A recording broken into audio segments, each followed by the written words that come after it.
Women Talking is a thought-provoking film that explores several themes. In this video essay, I will delve into the religious worldview and symbolism present in the film, which I believe has been largely overlooked in previous analysis. Specifically, I will examine the religious experience of the women and how it relates to the problem they face and the solution they ultimately arrive at. I will also look at the central religious symbolism that permeates the film and its significance to the overall narrative.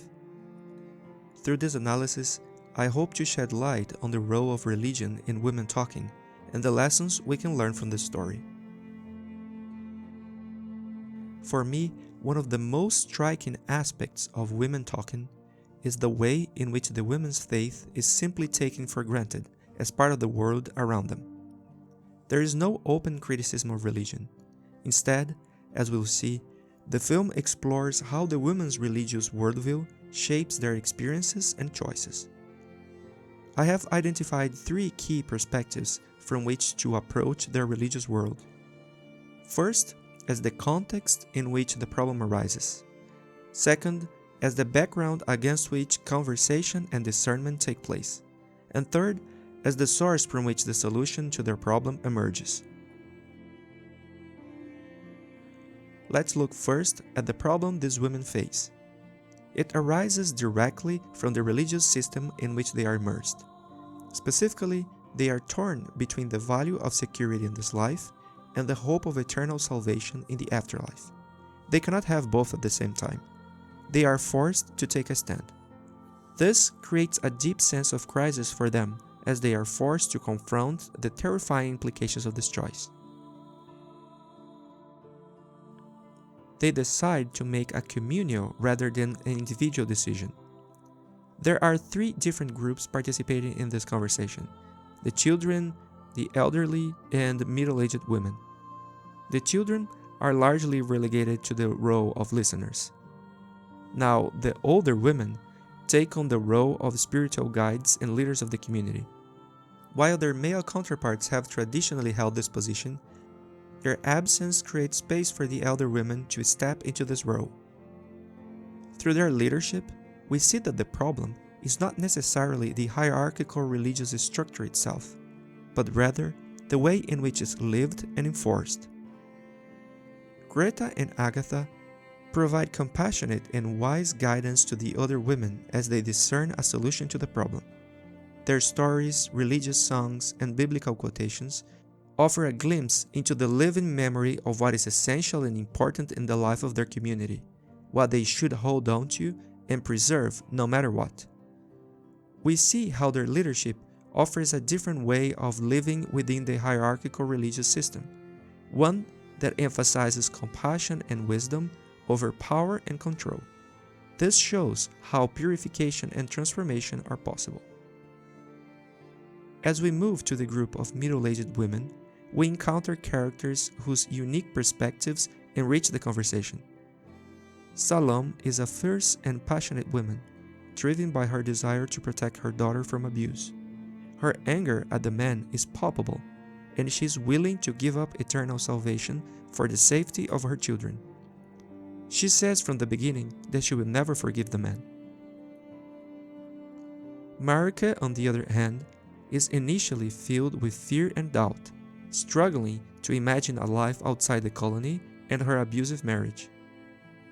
As the conversation progresses, however, she becomes increasingly angry with the other women for not understanding her plight. Her story sheds light on the insidious nature of abuse and the difficulty of breaking free from a cycle of violence. It is the support and empathy of the other women that helps her move forward. Finally, we have Anna, a calm and empathetic woman who serves as a deep thinker in the group. Her insightful questions help move the conversation forward and expand the group's understanding of their situation. Together, these three women represent a range of experiences and emotions, each adding a unique perspective to the group's collective discernment. Now, let's take a closer look at the themes of the conversation. They are all religious themes. The first and most obvious theme is forgiveness, which is directly related to their dilemma. The women consider what true forgiveness entails and realize that it cannot be forced. True forgiveness requires freedom, as does love. But how does one achieve forgiveness?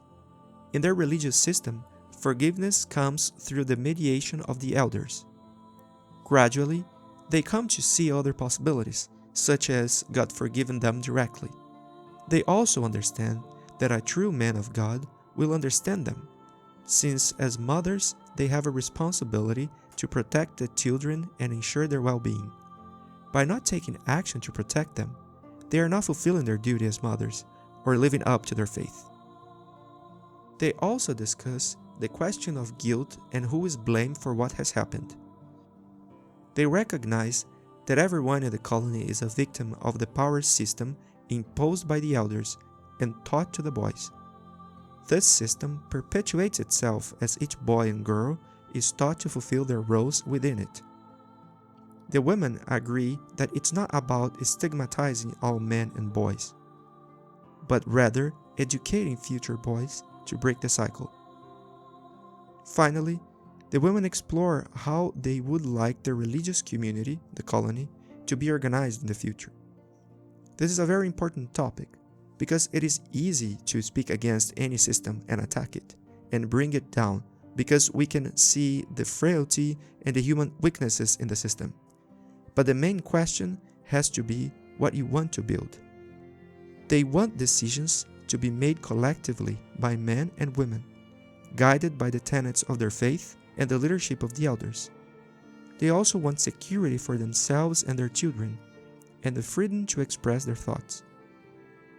The women agree that they want to build a community based on freedom, communion, and security. As the group arrives at a solution to their dilemma, they realize that focusing on the good is the key. Agatha, one of the elder women, recites a scripture passage that emphasizes thinking about the most excellent things and focusing on the good. This quote becomes the basis for their decision-making process.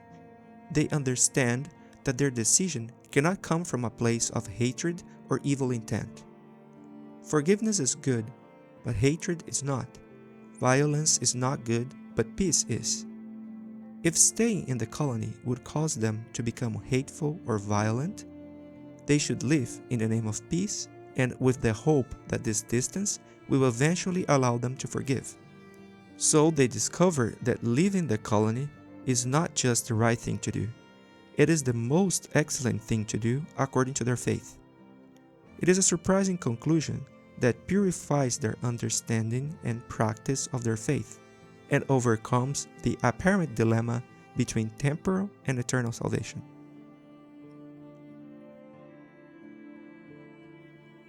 Finally, let's consider the great religious image that sums up the whole story: the liberation of the Israelites from Egypt as told in the book of Exodus.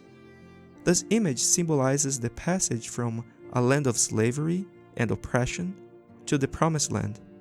Similarly, at the end of the film, we witness the exodus of these women, leaving behind a life of oppression and violence for the hope of a better future. Their departure is reminiscent of the Exodus story, as they live in haste, taking only what is necessary for the journey and leaving everything else behind.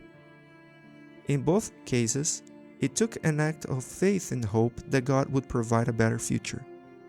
As the women prepare to leave, Greta, one of the older women, recites the famous Easter resurrection quote, "This is the day the Lord has made. Let us be glad and rejoice in it." This quote refers both to the liberation of Israel from slavery and to the spiritual liberation brought by Christ's resurrection. In summary, women talking is a powerful lesson in how personal and communal liberation and religious transformation can be achieved through open dialogue, respectful listening, and the courage to overcome evil with good. I hope this essay helped you to appreciate more this excellent movie. I invite you to share your thoughts in the comments below. I'd like to know what you think about this theme and about the movie in general. Thanks for watching.